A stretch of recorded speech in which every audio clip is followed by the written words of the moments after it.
शुरू करती हूँ अल्लाह के नाम की मदद मांगते हुए जो सबको फैज़ और फ़ायदे पहुँचाने वाला,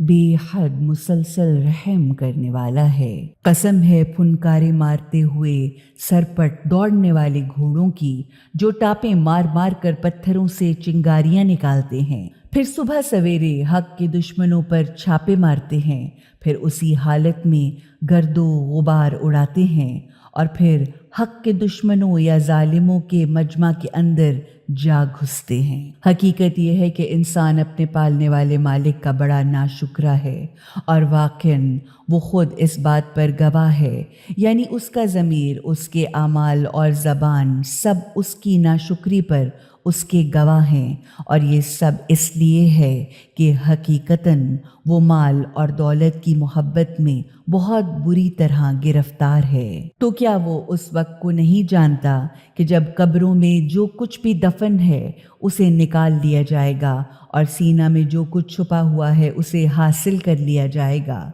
हकीकत तो ये है कि उस दिन उनका पालने वाला मालिक उनसे खूब अच्छी तरह बाखबर होगा, यानी उसको खूब अच्छी तरह मालूम होगा कि कौन क्या है और कितनी जज़ा, सज़ा या माफ़ी का मुस्तहिक है।